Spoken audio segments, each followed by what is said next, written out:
Hello everyone. The training cafe is open for business. I hope you have a cup of coffee or some other beverage. And let's talk about training and climbing and catch up a little bit. It's been, I guess, a month since I did one of these training cafes. I have been on the road the last couple of weeks. That included 2 weekends attending the World Cup in Salt Lake City, which was a fantastic event. Despite the weather not being quite ideal, it was a blast, and great to see some of the world's best climbers competing head to head. And I'll reflect on the World Cup as I saw it in just a moment, and then I'll take some of your training questions. If you have something that you're unsure about training-wise, climbing technique, injury, nutrition, type in a brief question into the comments box, and I will get to it here in a few minutes. Now, this is a non-traditional time for the Training Cafe, having it on a Wednesday. Typically, we have this at noon on Monday, so maybe things are out of sync. Hopefully, people got the notification that we were doing a Training Cafe today, and we'll get some people to filter into the cafe here over the next few minutes, and I will get rolling. Yes, I have some dark bags under my eyes. My flight got into Baltimore Washington International Airport at like 1:30 a.m. last night, and then by the time we got our bags and drove up here to our place in Pennsylvania, I actually didn't get to sleep until about 4 a.m., which is way past my bedtime. My typical bedtime is more like 10 p.m. That was on West Coast time, so that makes it a little bit easier, but now I'm back on East Coast time and playing catch up here with a variety of tasks, including doing this training cafe, which I have been looking forward to. And so, see a couple questions typed in here already. If you have something you want answered upcoming, please type in that brief question. Okay, so I guess the first thing I want to do, often in the cafe, I do a shout out. And so this shout out ties into the past 2 World Cups, and it goes out to Natalia Grossman, the American climber. She won 2 gold medals. She just, has dominated the past year. Of course, last year she burst onto the scene, winning multiple medals on the World Cup circuit and kind of being the overall bouldering champion, which, with Janja Gembrit competing last year was pretty amazing. Now, Janja's kind of stepped aside for this season. She did just the first World Cup bouldering competition, and then she's kind of taking the rest of the bouldering season off, I guess to kind of rest mentally and physically, maybe do outdoor climbing and prepare for another Olympic run with next year's World Cup season leading up to the next Olympics in 2024. But certainly, certainly Natalia has really been dominant among the young female climbers, coming into this scene, kind of new on the scene the last couple of years. Though there are others, certainly Brooke Raboutou of the United States is climbing great, and Bertone, the young French climber, and there's even some new folks I hadn't heard of that arrived, and stepped onto the podium in recent events, so that's been kind of fun to watch the young ladies and the male climbers involved as well. The events in Salt Lake City were missing some big names. Adam Andra, Stefano Gastolfi. I assume Andra will be coming back for another Olympic run, but Stefano, not so sure. Maybe he's going to focus on hard rock climbing now, outdoors. And Nathaniel Coleman, a bit of a finger injury, didn't compete. So I'm sure he really wanted to because Salt Lake City's his hometown. Jakob Schubert was there. The strong Austrian climber. Team Japan definitely showed up in a big way. So it wasn't a weak field by any stretch on the men and women's side, but there were a few big names missing, with Janja not being there for the women, and Andra and a few others not being there to compete for the men. Okay, so some reflections on the World Cup. Well, the weather was not ideal. It rained off and on or showered off and on for the second World Cup weekend. Both were kind of unsettled, chilly weekends. The sun would come out, it would get warm for an hour, then it would get cloudy and cool.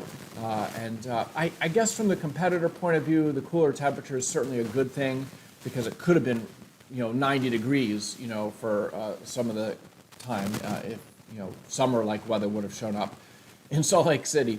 Instead, temperatures are more kind of in the 50s and 60s. So the cool good, but also kind of on the humid side, so maybe not so good. It really does depend on the climber. Some people are more affected depending on their skin, genetics, what they're used to in their home areas. Weather wasn't a massive factor, but could have been a factor for some folks, I imagine. Overall, I think the route setting was good. From a viewer's point of view, it was pleasing to watch the climbers problem solving and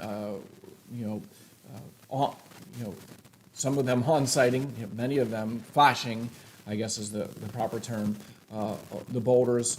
So maybe they were a touch on the easy side, that so many people were topping, first go tops.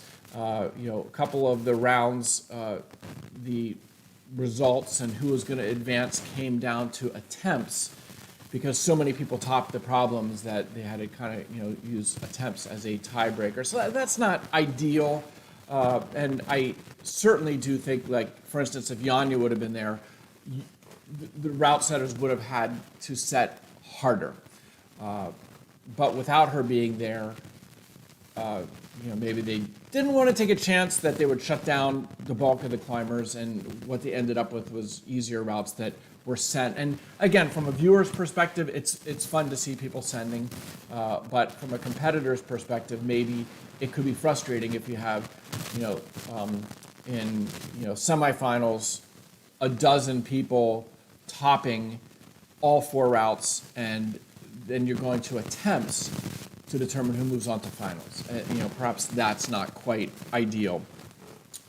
But again, I don't want to be critical of the route setters because that is a difficult job. And, I think overall they were exciting. I really enjoyed the fourth men and women's route, kind of that last route in the finals.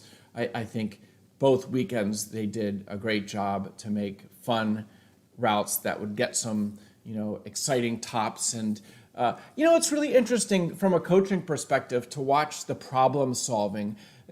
Every round there's usually one boulder where it's something complex to get started. Maybe it's one of these run and jump parkour coordination type of boulders, or maybe just something super technical right out of the box, right off the ground that challenges and maybe stumps the climbers. And to see them, compressed into this 4 or 5 minute window, this problem solving where you have to, gather proprioception with each attempt, like what the moves feel like and what might work. There's certainly a lot of intuition at play based on past experience when they're doing some of these parkour movements, finding balance points and just, what is the best approach to do one of those types of World Cup problems. And to see them even on, their flash attempt up there, and you can kind of see the wheels spinning as they're, doing the calculus, again, based largely on past experience and, and which is what gives us our intuitive sense is, the brain, having cataloged all your past experiences and being able to do that calculus on how to try a move the first time. And then with every failed attempt, you're gathering data, you're gathering proprioception, you're finding out what the holds feel like better, and it's a fascinating study of motor learning and performance, something I've studied a lot of in the past, and it's fun to see it in display, or on display, at a World Cup event with the best athletes in the world. In terms of results, well, let's go back to the very first Bouldering World Cup this year in American Switzerland. Janja competed there. She won gold. And then she stepped aside and said she's taking the rest of the bouldering season off. I believe Natalia got second, I believe, at that event. And Tomoa Narasaki won the gold for the men at Merrigan. Then the second Bouldering World Cup was in Seoul, which Natalia Grossman won.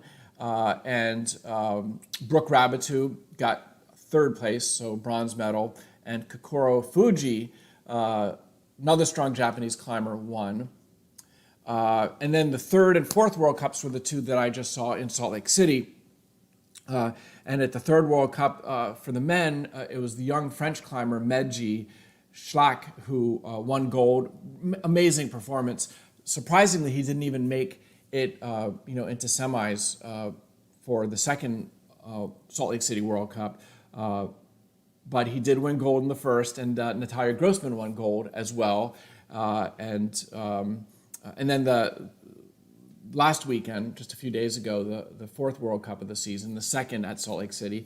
Again, Natalia won, and Yoshioki Agato won for the Japanese. So out of the first four World Cups, 3 Japanese golds by 3 different Japanese male climbers. So that shows the strength of Team Japan. Really, as a team goes, clearly the best team.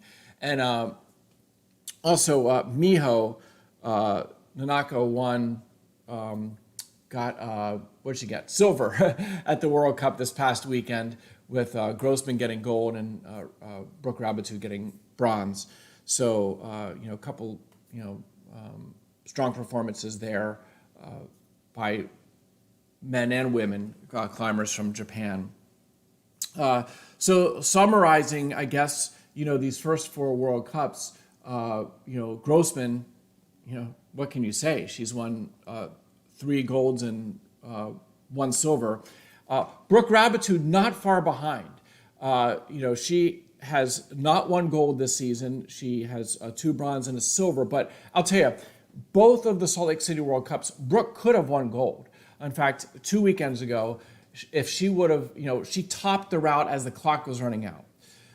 And so if she gets on one of the finals routes to the top just, a second or two sooner, I believe she would have won gold. So she and Natalia are neck and neck. And same thing this past weekend in the second World Cup from Salt Lake City, watching Brooke climb in semis and in finals, she was so on, and I thought this is her weekend. I mean, I was rooting for her and Natalia both. They both use PhysiVantage products, so I have a kind of vested interest. Natalia is actually one of our contract athletes, and so super fun to see them both climbing so well and kind of going neck and neck. And they're best friends, so it's really an interesting situation to see that dynamic, how they support each other. And I am so happy for Natalia. I feel a little bad for Brooke because she is a gold medal climber. It's not if, it's when. Her day is coming. Any other thoughts? Let me see here. I guess that's about it. It kind of seems like there's almost a changing of the guard occurring, with the absence of some of the more veteran climbers. Team Germany, no Megos, no Jan Hoyer, but Yannick Flo, climbing strong, so you're seeing that changeover beginning.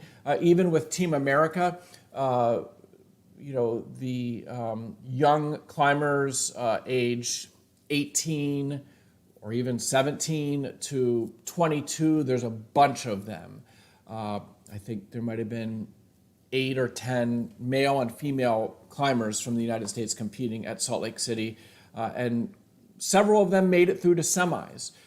Those who didn't gathered experience, and so I think Team USA is coming on strong, and it's really kind of neat to see that next generation coming in. And again, in this sport, it's not that you age out, because we know climbers climb really hard into their 30s and beyond. But in terms of having the mentality for competing, the desire to compete, It is more the world of teenagers and 20-somethings. And as you get into your upper 20s, people like Megos and Andra, we're seeing them step aside. Maybe not permanently. I suspect they may make another Olympic run, but certainly taking this season off allows some new people to show up onto the scene and take hold. Okay, well, enough on the World Cup climbing. I know not everybody follows the World Cup, and that's fine. I was never a competitive climber, really, but I certainly enjoy the performance aspects of it. And as a coach and a business owner, really enjoy seeing the climbers perform, and because so much of what I do relates to performance climbing. Okay, so with performance in mind, let's get to some of our questions. First up, have you played with variables to see why on some days you may pump out faster than on other days, assuming the warm-up remains consistent? Yeah, that is something interesting that I've observed, and many climbers probably have observed, where you can show up at the gym or the crag and do basically the same warm-up, and some days you just the warm-up seems better, even though you did the same thing as some other day, and you climb better, you don't pump out as fast, you perform better, I suspect it has to do, though I don't have definitive evidence, but it's something that obviously I've experienced a lot and thought about, and I think it ties into a couple of things. First of all, nervous system fatigue is a strange thing in terms of you don't really sense it. Your muscles aren't sore from nervous system fatigue. The nervous system, when you hammer it really hard, can be fatigued for several days. Let's say 3 or 4 days ago you did max hangs, or you did campus training, or you did a very severe high intensity, high volume session, and the peripheral fatigue from it, the muscle soreness and such, recovered in 2 days, and so you feel normal, but your nervous system isn't. And so you show up at the gym or the crag, you do your typical warm-up, and you feel off. Or you pump out quickly because the nervous system still has fatigue, and so you go anaerobic more quickly. Your nervous system isn't quite as efficient in recruiting the motor units, and things are kind of off, and therefore you pump out more quickly.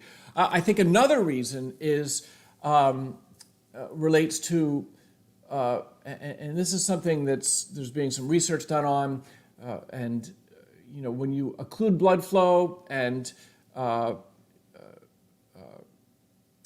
these periods of hypoxia in the local muscles, think like your forearms, for instance, the effect on the mitochondria and how they react. I think there's some kind of a legacy carryover the next day. Like, for instance, let's say you go climbing Saturday and Sunday, or 2 days in a row. People often experience that you need less of a warm-up the second day than on the first day. The first day where you're fresh, you're maybe more susceptible to the flash pump than on the second day. And so that first day kind of primes and I think it's more mitochondrial function. I think there's a priming there that is kind of carried over the next day. There's something called ischemic reperfusion, similar to blood flow restriction training. And this ischemic reperfusion, if you cut off blood flow to a limb, there is a priming effect of the mitochondria function that makes them more resistant to fatigue the next day or for the next 24 hours. And so it could be that you're climbing on day one, and these periods of occlusion, when you're gripping hard and occluding blood flow, has kind of that carryover, preconditioning effect into the second day, so that you arrive at the crag, and you still need to do some basic warm-up stuff, maybe a warm-up climb and maybe some hangboarding, but not to the same extent you did on the first day. And you also on the second day are maybe a little less susceptible to the flash pump that you were on the first day. And so, yeah, these are some things that are very individual. we all react a little differently, and that's part of being an experienced climber, is kind of knowing your patterns and knowing what you need to do to climb your best on any given day. So hopefully that helps you out. And a quick follow-up, he asks about, do I still use my 2x4 pinch block, or do I use some of the new tech like the Lattice aluminum quad block, which we sell in the PhysiVantage store? And so yes and yes. I do still use my 2x4 block because when it's 3 blocks wide, I really like that super wide pinch grip that, you know, I train standing with that pinch block on my side with usually 42.5 pounds on it with a 3 wide shallow thumb grip. Just seems to be perfect for my hand. That being said, the Lattice aluminum quad pinch is a fantastic product. It's expensive. It's almost $100, but it's an incredibly well-designed tool. Very robust. The gripping feels great. It's kind of a mid-pinch. It has a narrow pinch, but the mid-pinch is what I use mostly. You know, you can use it a few different ways. It's been designed to be used 3 or 4 different ways. But the wider pinch, which is maybe the equivalent of 2 blocks of the 2x4, is super comfortable and maybe the new benchmark for testing pinch grip. And so if you are a aficionado of training equipment and you enjoy buying the latest, greatest training tools, that Lattice quad block is something you might want to check out. And again, you can order it from PhysiVantage.com here in North America or in Europe from the Lattice store. Let's see here. Greg says, is there an audio issue on your end? I hope not. I don't know if I can check my setup here on the fly. Just let me see. Sound. No, it looks like the microphone is set up as usual, so maybe it's you, not me. Wasn't that a Seinfeld episode? It's not you, it's me. Okay, on we go from Michael, the vegan climber. Hey coach, do you recommend repeaters? I've never done them consistently, but have some sport and long boulder goals this summer. Thanks.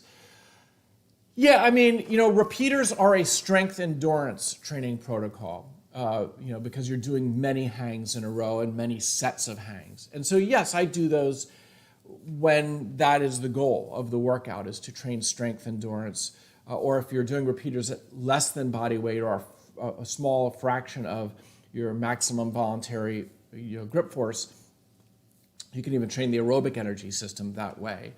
That being said, you know, most people when they get a hangboard, they want to train max grip strength. They want to get stronger at crimping or, you know, pockets or whatnot. And, you know, so I don't think maybe, you know, repeaters are something you have to do if you're climbing a lot. You know, if you're climbing a lot of routes, well, you're kind of doing repeaters as you're climbing. I think repeaters are really useful for folks who don't have access to regular climbing. You know, maybe you only can get to the gym or get outside climbing once a week. Well, then doing a repeater session midweek would be a great way to, you know, train some of the physiology relating to climbing endurance, you know, in the finger flexor muscles. So, you know, on the grand scale of things, you know, it has to be personalized. What do you need to train more? For many people, it is maximum grip strength. Other people, maybe they you know, can hold their body weight on a 20 millimeter edge, which is really strong, but they lack endurance, you know, for long boulders and routes, and maybe the repeaters are the right thing for them to do, along with some 4x4 bouldering, you know, intervals and such, you know, other things that train strength endurance. So, you know, when it gets to physical training, it really does need to be personalized and dialed into what you need. And I can't answer that question, obviously. You know, I can't go there here in this video. Okay, next up is Victor. He says, thanks for all the knowledge. Question about modern bouldering gyms. More and more problems are made with the big volumes involving compression and such. Does this transfer well to route climbing? Well, not the best. I mean, certainly, you get on some of these volumes where you have to, do knee scums and, things like that. Get into some of these odd positions. It could, if you climb somewhere that is steep and blocky, like Rifle, or maybe even the Red River Gorge, or you go somewhere like Klimnos in Greece, where there's, tufas and the climbing is very three-dimensional. So it could carry over. But a lot of sport crags, I think in my mind to most of the sport crags I visit, they're face climbing, they're slabby, maybe they're slightly overhung, but they don't have a lot of three-dimensionality to them. And so that kind of, World Cup style of climbing on volumes where you are very three-dimensional, you need to be very mobile through your shoulders and very mobile through your hips. That type of stuff isn't caught on so much at a lot of sport climbing areas. And so, no, it doesn't transfer. Just like the World Cup style of, some of these parkour kind of movements where you're running across volumes or you're doing double dynamics and things like that. How often do you do that outside? I suppose if you're into hard bouldering, perhaps you do that occasionally. But, to a large extent, the competition climbing is becoming its own, discipline, especially the bouldering, the World Cup bouldering. And that is why to really excel, you need to do a lot of that World Cup bouldering. And a great case in point is, Team Japan, who's very dominant at that World Cup bouldering. That's mostly what they do. They are gym climbers. They have a great network. They have great coaching. And they're focused on becoming the best at that discipline. Whereas you take someone like Alex Megos, he's an outdoor climber first and foremost. Yes, he wants to compete. Yes, he wants to represent Germany and do his very best and win medals. But he's about climbing hard outside. Bouldering V15, V16, sport climbing, the hardest routes in the world. And so for him just to stop outdoor climbing and focus just on World Cup bouldering, it's not going to happen. He might take a few weeks off and train for that leading into competition, as he did, the last couple of years. But, that's not enough to really compete with, say, Team Japan, who that's mostly what they do. And so that could be one of the reasons Alex isn't doing the World Cup bouldering this year, is he's just going to focus on outdoor climbing, which he's one of the best in the world at, rather than kind of torture himself with the World Cup bouldering, which, again, he's competitive, and I'm sure he kind of wants to be there, part of him, but, unless he can do his very best, maybe it's, not the right thing for him at this time. Now, I do suspect maybe he'll return and start to compete in World Cup Lead, which starts in just, I think, 4 weeks from now. World Cup Lead begins in Innsbruck, I believe, is the first World Cup Lead event of the year. So it'll be interesting to see if, like, Andra and Megos return for that. I'm not sure. I haven't heard definitively, but that wouldn't surprise me, since that is kind of more their domain, where they are most natural. And I think the outdoor sport climbing maybe carries over to the World Cup lead climbing a little better than the bouldering does. Again, if you're going to the gym and bouldering to be a better outdoor climber, then maybe you don't want to spend a lot of time on those, volume World Cup, parkour style routes, because I just don't know there's that much carryover. Though they could be really fun to do, which would be, there's intrinsic value in that. Okay, let me see what question we're up to here. Okay, next up from Greg. Any experience battling Synovitis? Synovitis. Is that how you say that? Synovitis, I guess, is what it is. If so, what would be helpful in reducing inflammation? Yeah, so that is, synovitis is more an inflammation of, the flexor tendons kind of pass through a tunnel. Think of like a brake cable on your bike, where there's, the actual cable that carries the force to the brakes passing through a protective cylinder of sorts. And that's kind of how our finger flexors are. And there's a synovial fluid in there that lubricates and keeps things moving smoothly. And that lining of that tunnel can become inflamed. And that's what is being described here, I believe.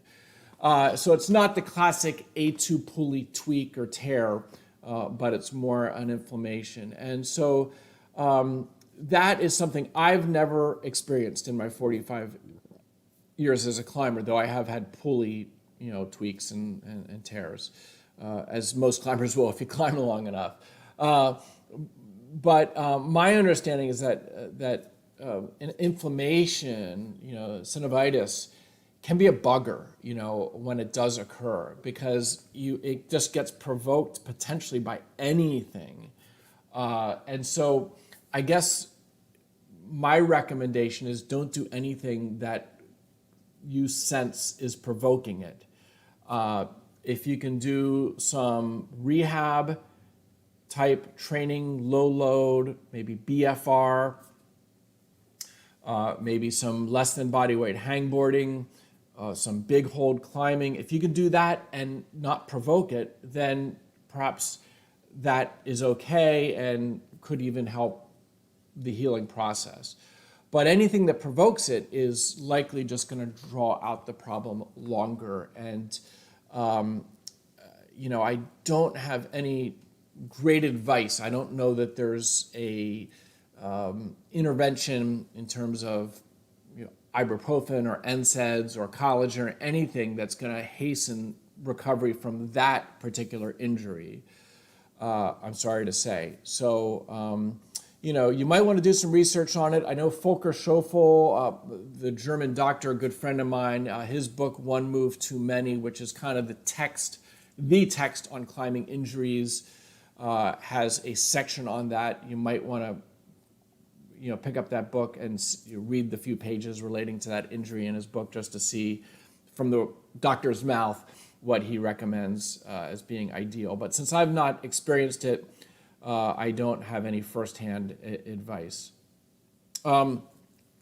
Josh asks, at what point should I start using supplements? Well, that's a tough question to answer because, there's, first of all, what supplements? Because there's a myriad of things in the market. Some have value, some don't. I think, if you're a hard training athlete of any type, being sure that you're getting enough protein a day. For the average build person, about 100 grams per day is a good target.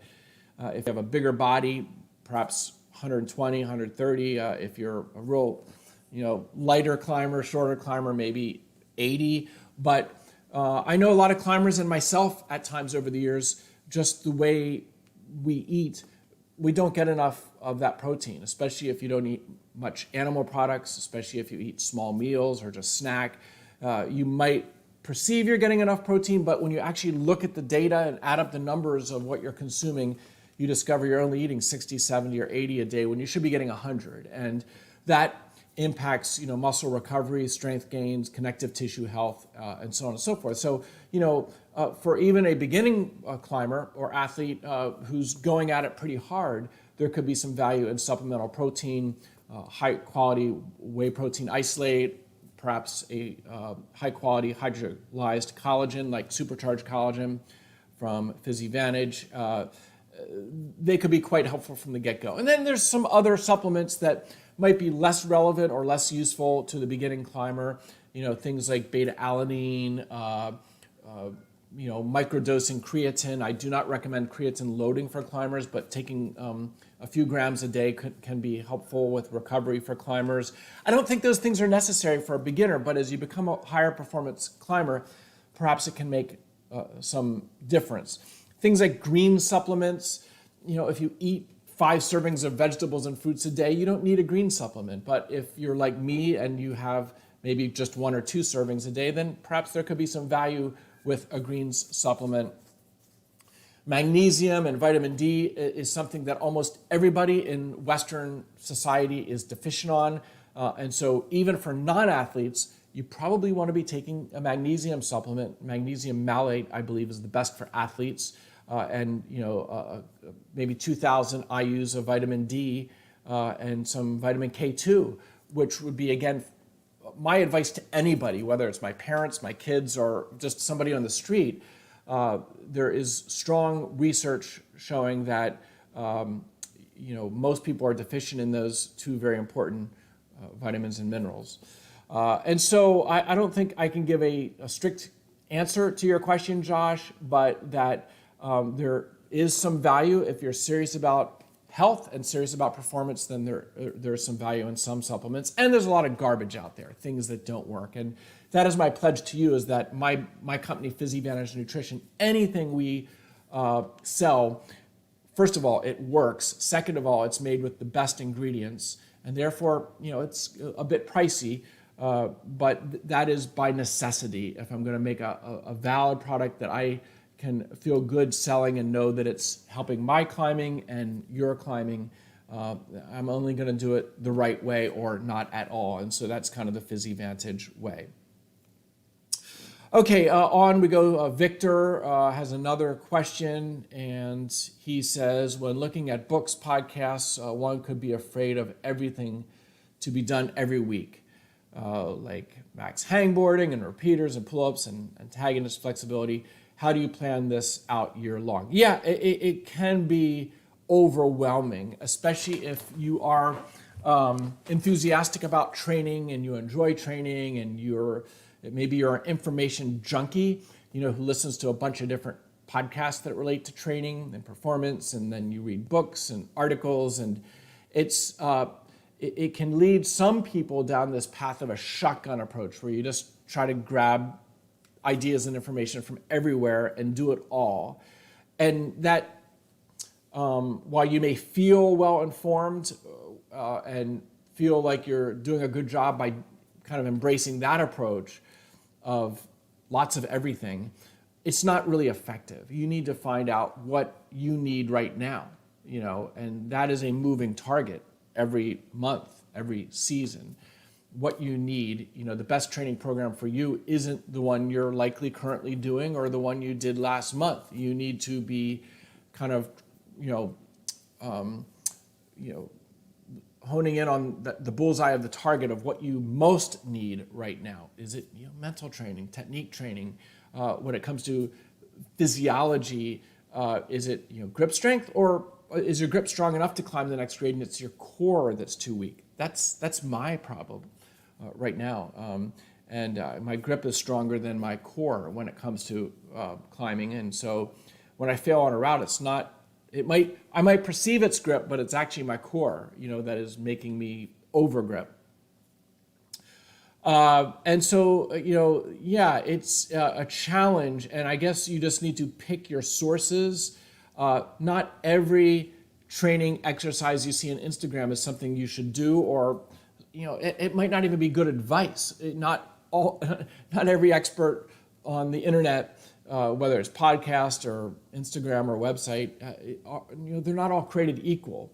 And even the really qualified ones, the ones that have been around, that are highly regarded, hopefully like myself and my Training for Climbing website, not everything I say is necessarily appropriate for you.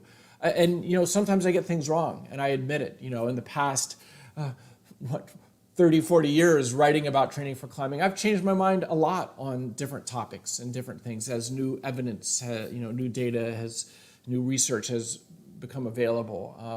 And so I'm not shy about, changing course. And so you read one of my books from 20 years ago, and, might be some things that I've changed since then.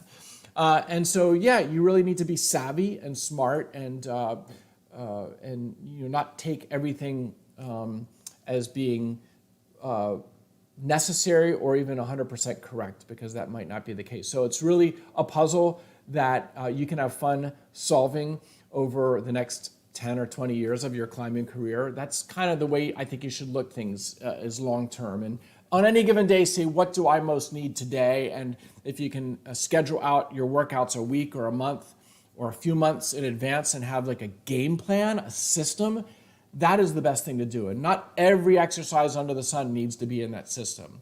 There's some that should absolutely be there, like a little bit of antagonist training and rotator cuff training and a little bit of flexibility training. I mean, those should be staples. Obviously, you should be climbing regularly, whether it's in a gym or outside. 2, 3, 4 days a week is ideal because climbing is a skill sport. Mental and technical skills can only be really developed by doing climbing. And then dabbling with some supplemental exercises that really target the weak link in the chain. Is it fingers? Is it core? Are you a bit overweight? And perhaps that is the low-hanging fruit to take you to the next grade. That's something you'll need to kind of detect yourself. Okay, let's move on here. I want to wrap things up here in a few minutes. Jumping ahead to Connor, been climbing for 2 years. I currently climb 2 days a week, one for flash attempts in the gym, one for outdoor and indoor projecting. What would be a beneficial addition for a third day? Okay, so I like what you're doing. That day of flashing or on-sighting indoors or out is really exercising your brain, forcing you to read routes and learn those mental skills that only come by way of doing that type of climbing. And also, on-site and flash climbing is slower by necessity. You need to feel the holds more. You need to detect the body positions. And so because it's slower, it requires more endurance, and you work more isometric positions, like just all your postural muscles, because you need to hang out and look for holds or feel holds. So there's a big difference in how you attack a red point of a boulder or route versus how you do an on-site or a flash, which is a more slow, thoughtful process. So doing 1 day of each of those, excellent, good job.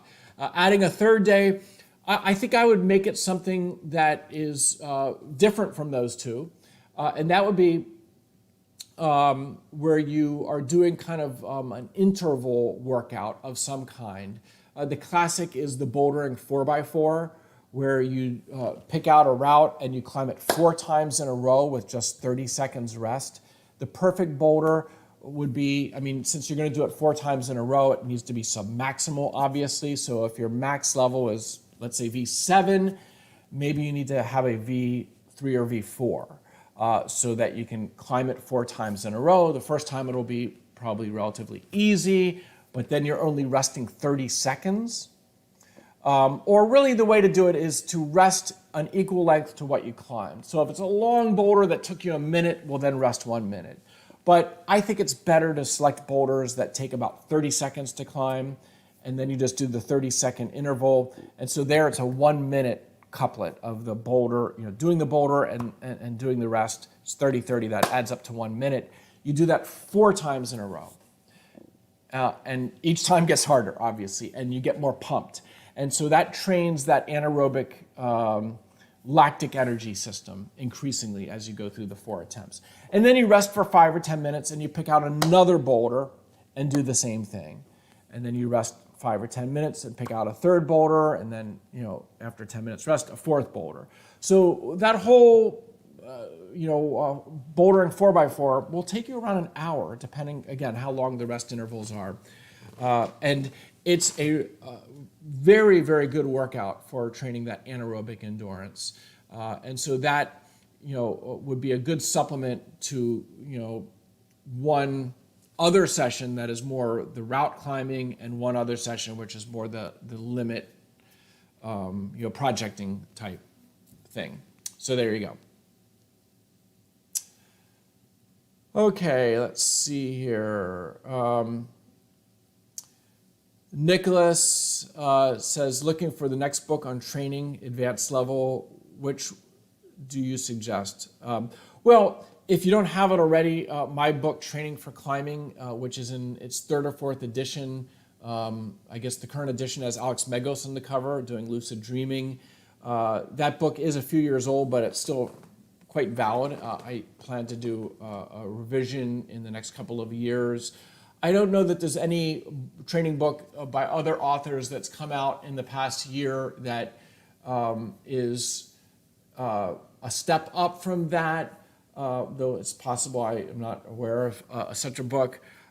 Printed matter is going away slowly but surely, and so there's a lot more people working on digital content, like what the Lattice guys are doing. Tom Randall and his crew create a lot of great digital content, but it's not really being boiled down into books because who reads books anymore? And so I don't have a great book for you to recommend. If you're really pursuing mastery and you've been a climber of 5 or 10 or more years, I wrote a book called Maximum Climbing. It's actually 10 years now, but it still reads like a brand new book today. It's more about the cognitive mastery side of things, the mental battles we fight as we push our boundaries. If you haven't read Maximum Climbing, that might be one you want to check out. Okay, on we go to Jeremy. He says, any experience with just general pulley soreness after volume or hard days of climbing? No aggravation when pulling or using the fingers at all, just slight tenderness. Slightly on the sides of the fingers, not just the pad areas. My PT hasn't been concerned enough to recommend stopping climbing. Is it worth a trip to an actual doctor rather than a PT? Probably not. What you're describing, I believe, is some tenderness around maybe the base or the sides of the A2 pulley after a long session or a couple of days of climbing. Of course, some knuckle pain, some skin tenderness on your tips. That's part of climbing. If you're jam crack climbing or bouldering on sharp holds, granite, you're going to have those types of pains. Now the pain in the connective tissues, in the flexor tendons, especially here in this A1 pulley area of the middle and ring finger, those are the two most commonly affected, though it can be on any of them. That is a bit concerning because that means that the loading, the stress of climbing on those tissues, is breaking down on a microscopic level. The collagen and the pain receptors are beginning to recognize that there's an issue and send you warning signs. So you don't want to ignore the problem. Do you need to stop climbing? I don't think so, not at this early stage of just having mild tenderness. I think what you probably want to do is reduce the volume. If you're currently climbing or training 4 days a week, I'd cut it back to 3. Maybe your most fingery sessions, like where you're doing a lot of crimping or hard bouldering, should be reduced from being 3 hours to 2 hours or 2 hours to 1 hour. Find a way to reduce the volume, and that might solve the problem. The key thing is you need to allow those connective tissues to catch up. There's this current or constant balance going on between, there's a collagen breakdown that results from hard training and loading, okay, that collagen breakdown, and then there's the body's synthesis, remodeling of collagen in the ligaments and tendons and pulleys of your body. And you need to keep them in balance. If you have more breakdown and not enough synthesis, then you go down this slope of towards injury. And the first, stop on that descent is that mild pain. So you don't want to ignore it because if you just continue with the current MO, you may just go down that next month from now it's a pulley tear. You don't want to go there, obviously. So I'm recommending you do make some adjustments now, and one would be to reduce the loading. The other thing is to make sure the collagen synthesis is going as fast as it can go in the body, is to make sure you're getting enough protein, specifically the collagen-specific amino acids. I often talk about that your connective tissues are made up of a triple helix that nearly two-thirds of it is just 2 amino acids, glycine and proline. So if your diet is low in glycine and proline, if you eat mainly a plant-based diet, you are low on glycine and proline because there's not much of them in plant-based foods.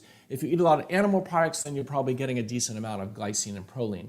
In any case, you can supplement that with hydrolyzed collagen, and the supercharged collagen that I designed and developed 4 years ago now is proven.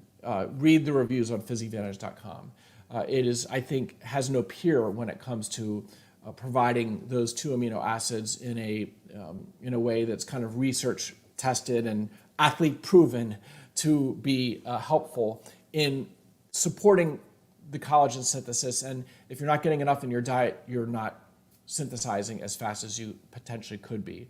So adjust your loading, adjust your diet, proceed with caution. Hopefully you can work through this tenderness in a few weeks and get back on course to healthful, hard climbing.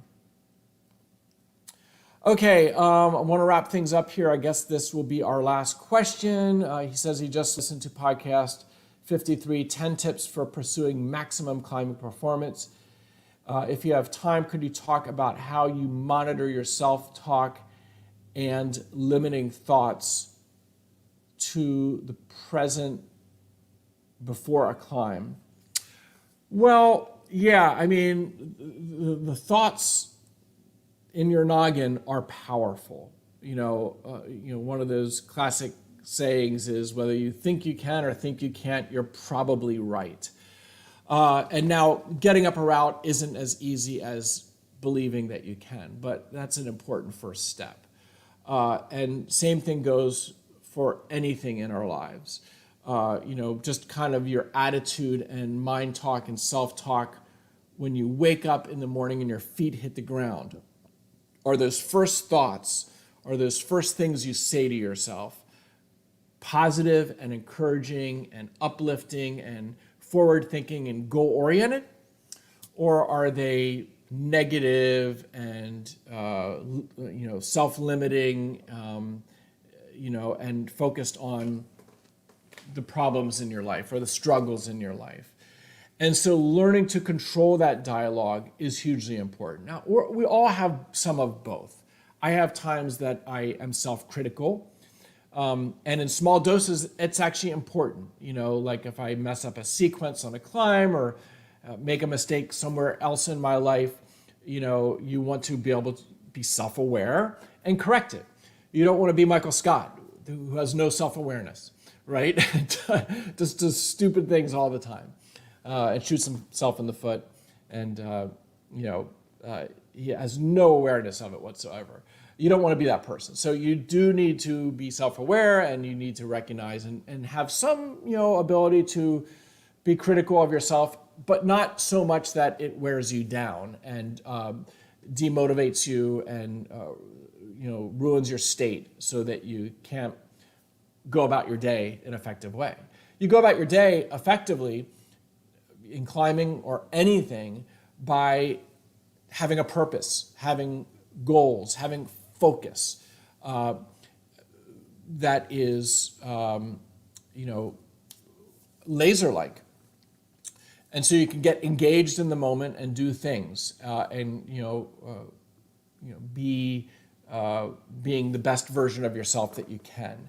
And so getting back to your question, when you arrive at the base of a route or a boulder, a project that route that you have history with, a lot of failures potentially, if it's a long-term boulder or project, it's easy, I guess, to get trapped by that thought process, but yet you need to rein in your thoughts and try to develop the habit of putting yourself in the best mindset for the situation. And that's believing that it can happen on the next go, but also recognizing that it's a process, and maybe you're still in the middle of the process, not at the end of the process.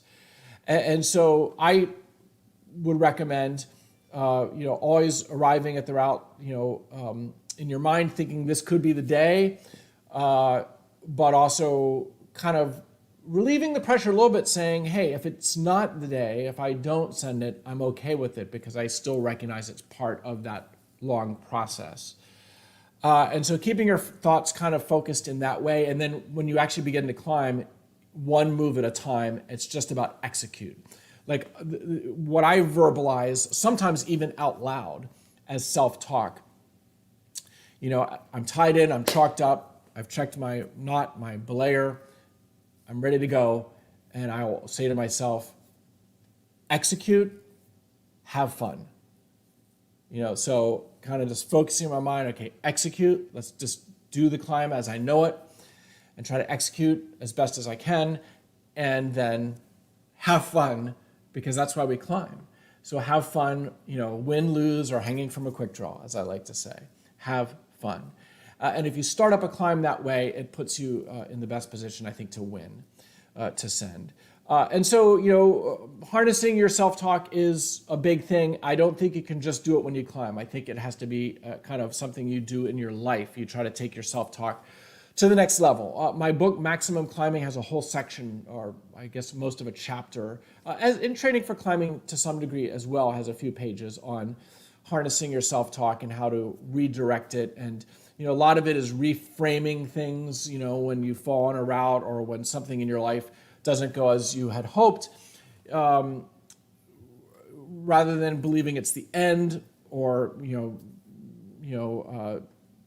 tearing yourself down, trying to reframe it into a learning process, as not a big deal, reframing those setbacks, those apparent failures into things that help you understand that they're just temporary.